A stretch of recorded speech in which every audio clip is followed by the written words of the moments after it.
ভদ্রলোকের খেলা ক্রিকেট, তবে সেই ভদ্রতার মঞ্চেই দেখা মিলল অদ্ভুত এক বিরোধ চিত্র।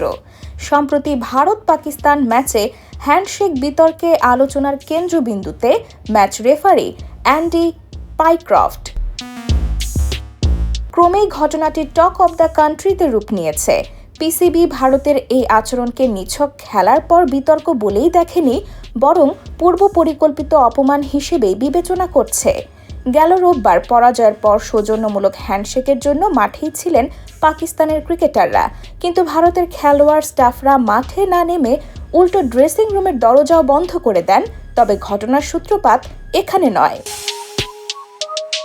টসের সময় হ্যান্ডশেক না করা নিয়ে তৈরি হয় বিতর্ক। পিসিবির অভিযোগ, রেফারি পাইক্রফট নাকি সালমান আলীকে সূর্যকুমারের সঙ্গে হাত মেলাতে বারণ করেছিলেন। যদিও আইসিসি বলছে এ ঘটনার সঙ্গে পাইক্রফটের কোনো স্বাধীন ভূমিকা ছিল না, বরং এশিয়ান ক্রিকেট কাউন্সিলের কর্মকর্তারাই তাকে বিষয়টি জানিয়েছিলেন, আর তিনি সেই বার্তাটি পাকিস্তান অধিনায়কের কাছে পৌঁছে দেন। এ নিয়ে পাইক্রফটকে সরানোর দাবিও জানায় পিসিবি। এও হুমকি দিয়েছিল, পাইক্রফটকে না সরালে সংযুক্ত আরব আমিরাত ম্যাচে খেলবে না পাকিস্তান। তবে সরাসরি সেই দাবি নাকচ করে দিয়েছে আইসিসি।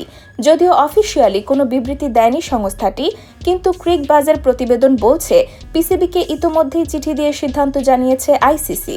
অন্যদিকে পিসিবির দাবি, এখনও কোনো আনুষ্ঠানিক চিঠি বা বার্তা আসেনি। হ্যান্ডশেক বিতর্ক হয়তো কাগজে কলমে ছোট্ট এক ঘটনা, কিন্তু এর অভিঘাত অনেক গভীর, যেখানে খেলোয়াড়দের ব্যক্তিগত অবস্থান এবং আন্তর্জাতিক সংস্থাগুলোর নিরপেক্ষতার প্রশ্নও জড়িত। পাকিস্তানের জন্য যেমন সম্মানের, ভারতের জন্য তেমনি আত্মরক্ষার যুক্তি, আর আইসিসির জন্য ভারসাম্য রক্ষার চ্যালেঞ্জ। মাঠে খেলা শেষ হলেও ড্রেসিং রুমে যা এখনও আলোচনায়।